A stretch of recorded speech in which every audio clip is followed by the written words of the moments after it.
Hey, this is Glen Philips from Toad the Wet Sprocket, and you are watching The Creative Community on TV Santa Barbara.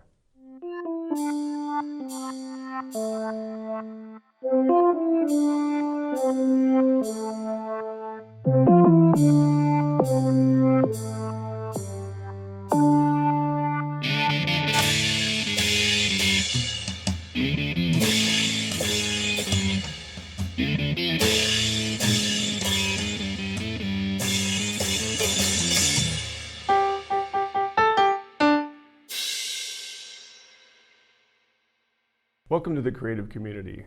I'm your host, David Starkey, and my guest this time is musician, singer-songwriter Glen Philips. Glen, welcome. Hi. You know, this is the third time you've been on the show, believe it or not. You were on a long time ago when we were back in another studio far away, and then you were on kind of for a benefit. And so it's great to see you back, but great to hear and talk about your new album. There is so much here. We're also going to have the pleasure of listening to you play a couple songs. So what's going on? Yeah, it seems like you've been really busy lately. I've been really busy kind of since a lot of touring in April solo, and then I was out with Toad for 7 weeks, starting early summer, and then had a little break, got married. Yeah. Went on thank you. Came back, went on tour again for 5 or 6 weeks, right. And so I just got back yesterday from Atlanta. So I'm back with your happy bride. Back with my happy bride, and going to work in the studio the next 2 days. So it's been a lot. Yeah. But it's been good. Yeah, I mean, it's great to be busy.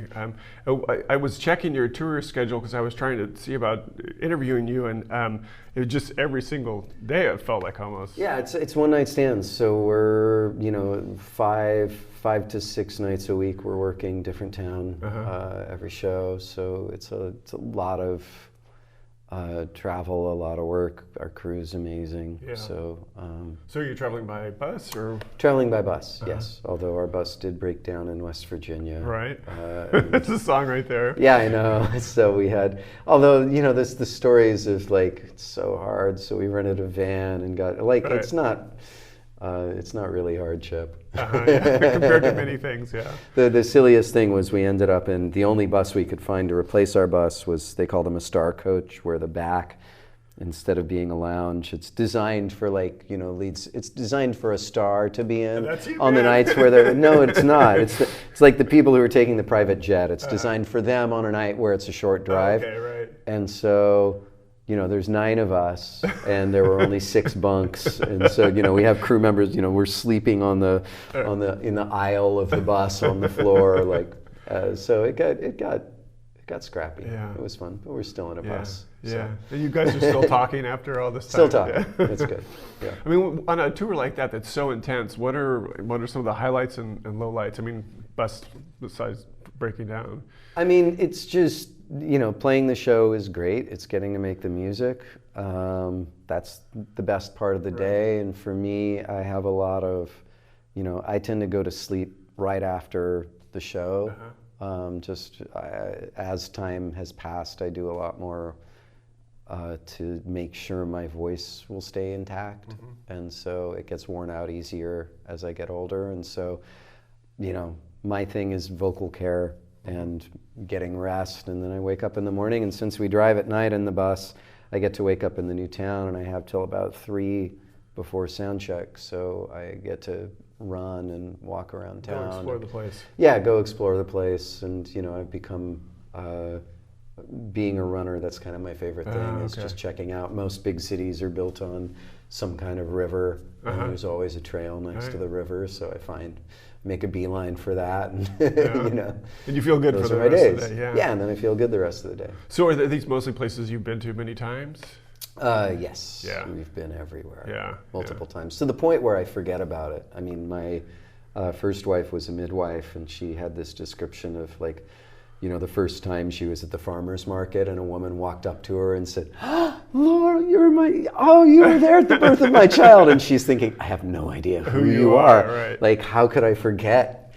But you do it enough. Well, you do, yeah, thousands And so of people times, are all, coming up all the time. Oh, and like, man, do you remember Spartanburg in '95? And I'm like, I know I've been to Spartanburg, but I couldn't tell. Like, but for them, it's this concert. I mean, it's the thing. It means something to them. For the people who go there, they're seeing their favorite band. They're hearing those songs. That was the night this thing happened with their partner. Or they said, you know, it's like they have so many memories attached to it that it burns really bright. And so it's always an interesting.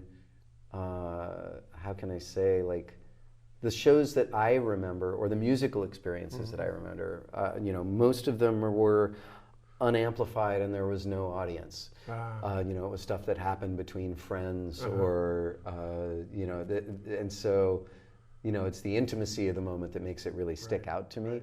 And, but the shows, they just blur into one long thing.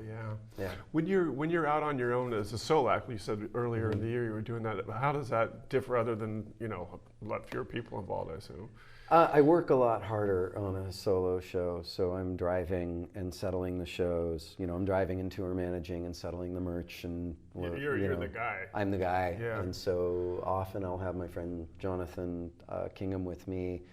And he takes a little of that burden off, and he'll open for me, and you know, we're great buddies on the road. So I like taking a friend out as an opening act and making that work. But it's a very different world. There's, you know, it's just me, and so my days are very long, and it's not as easy to go for a run because I'm usually driving 4 hours, you know. Well, and then, you know, you've collaborated with a lot of other folks, including some people here in town, and that's another experience altogether. Yeah, I mean, I love collaboration. I love the balance between these things, you know. And I'm at an interesting level where, you know, the band Toad is just we were in a van for a while. We're back in a bus. We're able to have a crew. I mean, these are that's cool. Luxuries, but you know, we become acclimated to our luxuries, and I'm grateful that I have the ability to go between the band and things that are really scrappy, and you know, everybody's, you know, putting in their best for it, and so it makes it so that when I get back to the band, I am extremely grateful to have a bunk in a bus. I'm extremely grateful to have a crew. A driver. A driver, the help, a tour manager. Like, it's amazing how much work everybody does. And I know that because I do it when they're not there. And so, you know, so yeah, I love collaboration. I've been recently, Tara Coney, who I went to, you know, high school with. He's one of my dearest old friends, and he's been playing with me and helping put together a band. So I finally have like a local band I can play with here and there again, which has been incredibly fun. So it's, I like the variety. Yeah. Well, let's a few minutes ago we recorded a couple songs, so let's go listen to the first one, Fever. Okay. You want to say anything about it before we? Yeah, I mean, Fever, this song kind of came out of, it's on the last Toad record, Starting Now, and it was after the debris flows in Montecito. It was kind of inspired just by going for a hike. It was like my first hike up the Cold Springs Trail after the debris flows and the landscape. I had this experience of like feeling like I was walking in on someone who was half dressed, and you know, I never had an experience with a landscape that felt so much like the landscape had its own, you know, personality and feelings, and there was that feeling of I don't know, the landscape not as a thing, but as this breathing entity. And so kind of came out of that. Yeah, well, let's take a listen.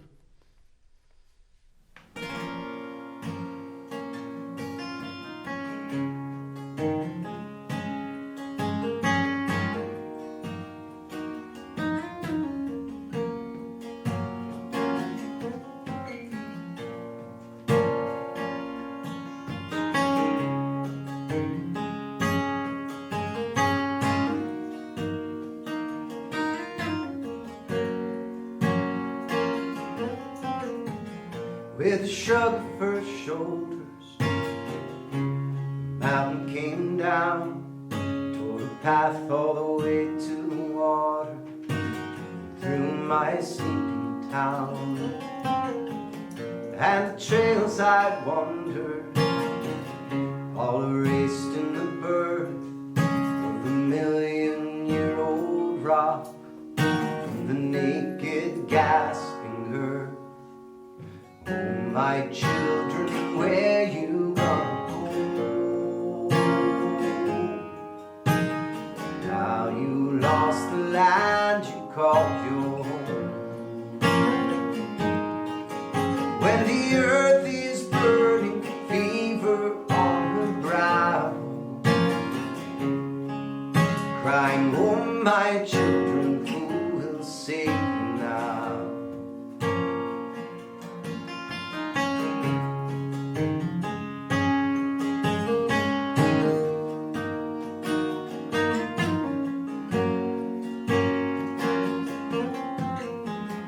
Now the winters hit harder, the summers are fire, and the rains are the tears of a mother for a rebellious, reckless child. But still the spring brings clover amid the blackened oaks, sprays of fledgling branches and the wild flowers below. Oh, my children, where you gonna go? Now you lost the land you called your home. When the earth is burning, fever on her brow, crying, oh, my children, who will save you now? Family of a policy, farewell the fragile, let the sea the land. 5 times before she's seen the rise and fall again, but never by their own hand, never by their own. Oh, my children,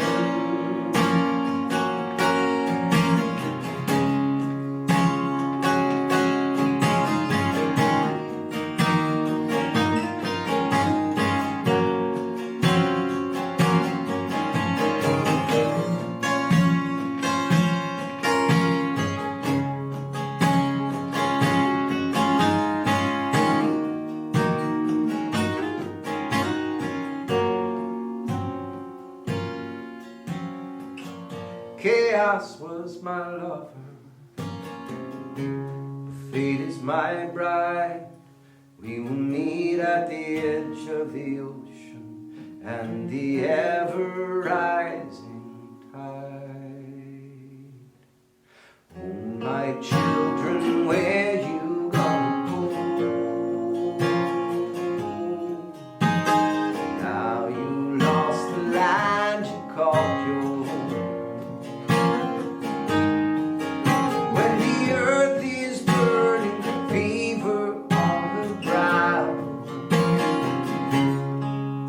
Crying, oh, my children, who will save you now? When the earth is burning, fever on the brow, crying, oh, my children, who will save you now? Great song, somber song. Yeah, it's not like the feel-good hymn of summer. it's not, yeah.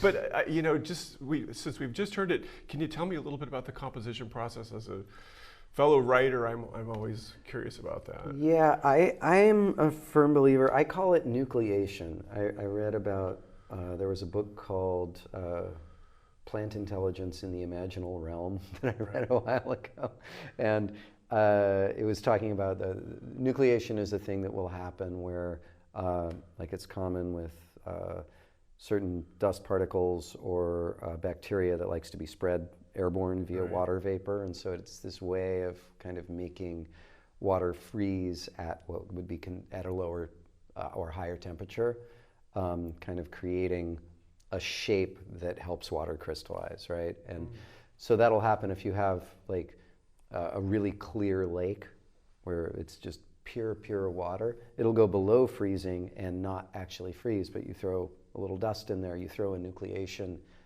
element into it, and it very quickly crystallizes. And so for me, with writing, that idea of nucleation, of the sudden, you know, I head in a direction, I have an idea of what I want to write about, and then something musically and often lyrically at the same time will come up, where there's a single line that sometimes it is on the subject I was trying to write about, and sometimes it's something totally different. But very often I'll end up putting the intended song off to the side as a concept, and I follow the line that feels valid. I follow the thing that feels true, and even if I don't quite understand what it's about yet, you know, that serves as this nucleus that I can build the rest of it around. And that makes sense. It's kind of an epiphanic, you know, experience. It's an epiphany. You don't really know what's going to come next. It just strikes you. And songs in general, they need to get one emotion right, right? And if it's better if it's a large, complex. You know, we were listening last night. We were in the car, and it was you know, Fake Plastic Trees, right? Yeah. And great song by Radiohead. Yeah. And there's something about that song. It's like you could say it's maybe a comment on, like, it's just this series of images that work. Right. That's all there is to it. Like, it's a series of images that work together. Makes you feel something. Like Nirvana is another, like Kurt Cobain lyrics are impenetrable at one level, but effective at another level. Right. And they're, you know, the opposite. You know, it's like you go into, you know, Peter Gabriel and you know exactly what it's about, but it's this big metaphorical language, and he's doing, but with any of those, the effect at the end of it is that you should be feeling something that feels authentic and feels real and feels strong. And so that sense of authenticity is the thing that I follow. And it's, you know, one of the beautiful things with songs is they don't have to solve all the world's problems. They don't have to have a convincing plot line. They can just be an impression. I mean, in the same way, it's like with a short story, it's like, are you know, like Cortázar versus, you know, Raymond Carver. Is it about the thing that happened in the emotional purity of the moment, or is it just about words?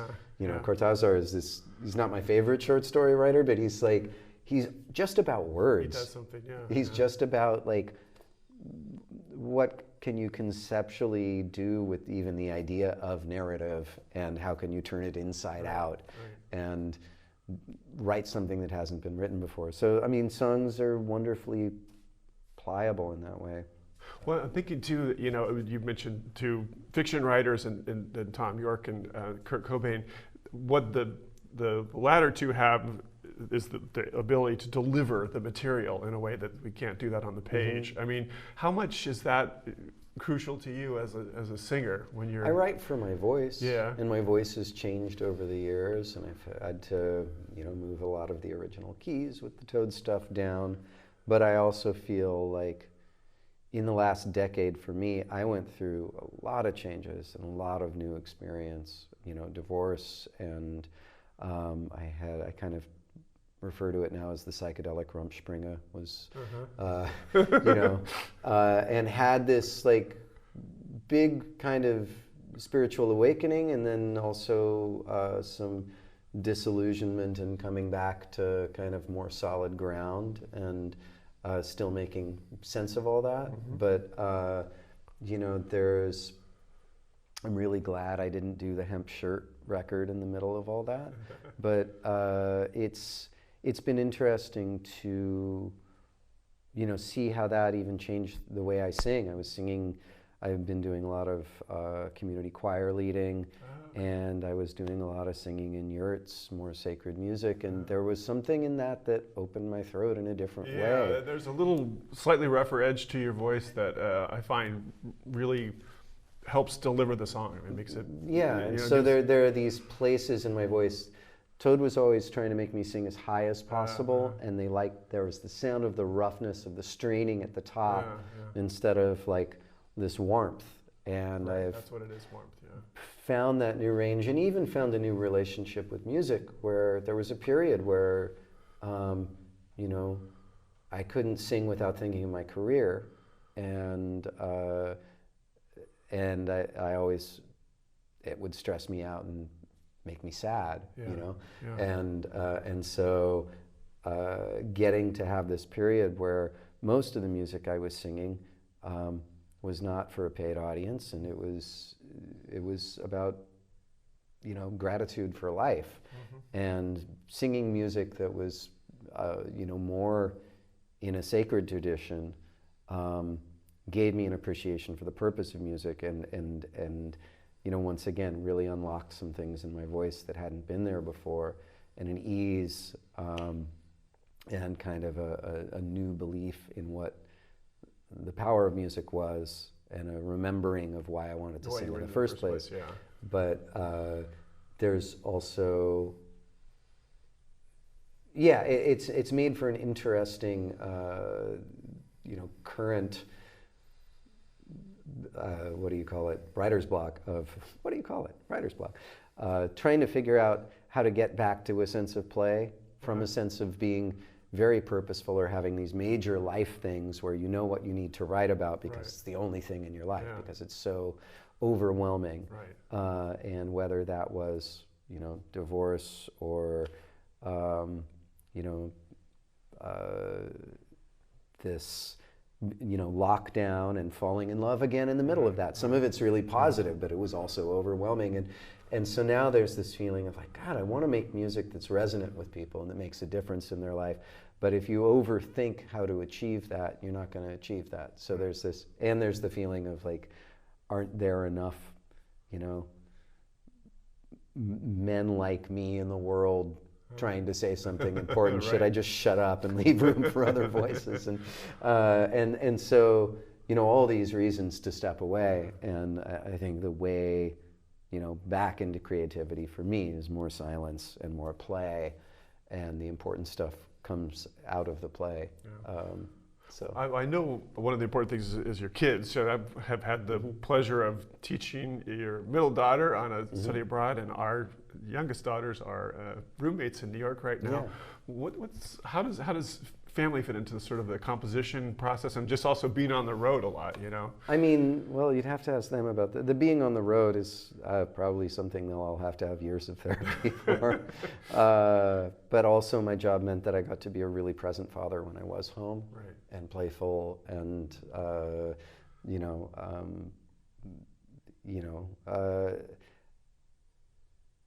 in terms of creativity and writing, I mean, you know, definitely there's inspiration for certain songs just based on being a father, and as they get older too, there's, you know, seeing their reflections and how they feel about what I'm writing, and they're all wonderfully creative people.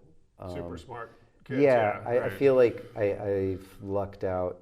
I mean, my ex as well, she's an amazing mother, and I lucked out on the kids. They're all capable, passionate, compassionate, doing things they love, doing things in service. They're fantastic. So we'll give them a thumbs up out there. We just have a couple minutes left. Before we go to an older song, you were talking a little bit about the songwriting process, and you were telling me before we started taping about a songwriting game. And can you explain to the audience a little bit about that? So I'm in a game with it's Matt the Electrician. So he's a singer-songwriter in Austin, Texas, and so basically he just sends out a prompt every week, and there's about 20 of us who then you just need, it doesn't need to be the chorus of the song, but you need to use those words in order. Somewhere in the song. So, for instance, the title of the album is "There Is So Much Here," but that's from the song "The Sound of Drinking." And right, yeah, great song. So, Sound of Drinking, and I got that title, and I'm like, oh God, everybody's going to do some barroom about it's all going to be about the bar, and I'm like, how, the sound of drinking. You got around it. And I got around it, and it's the sound of drinking water. It's about noticing small things. It was about being in lockdown and being home for, you know, the longest amount of time that I've been home since my daughter Freya was born, since my youngest daughter was born. I was home for over a year. And getting to notice, you know, to go out every day and look at the same trees and see which ones were losing their leaves and which weren't. Right. And just all the tiny changes. And, you know, that once again, the sound of drinking water, you know, it's like the littlest thing to notice. So it's about mindfulness, it's about presence, it's about, you know, the chorus is "There's so much here I've never seen," right? It's just, yeah. Yeah, and that, you know, that would be an ideal lead into that song if you were going to play it. But I didn't. But you're not, so. I'll play all I want. Okay. So, yeah, we'll go back to, this is what, 1991? Fear? Yeah, probably. Yeah, okay. So we'll end with this, and I want to thank you so much for coming. I know you're headed off to the studio as soon as we stop rolling, but thank you so much, Glen, for being on the show. Thank you. Yeah, it's a pleasure. Nothing so loud as hearing when we lie. Truth is not kind. You said neither am I. Get outside so soft, saying everything.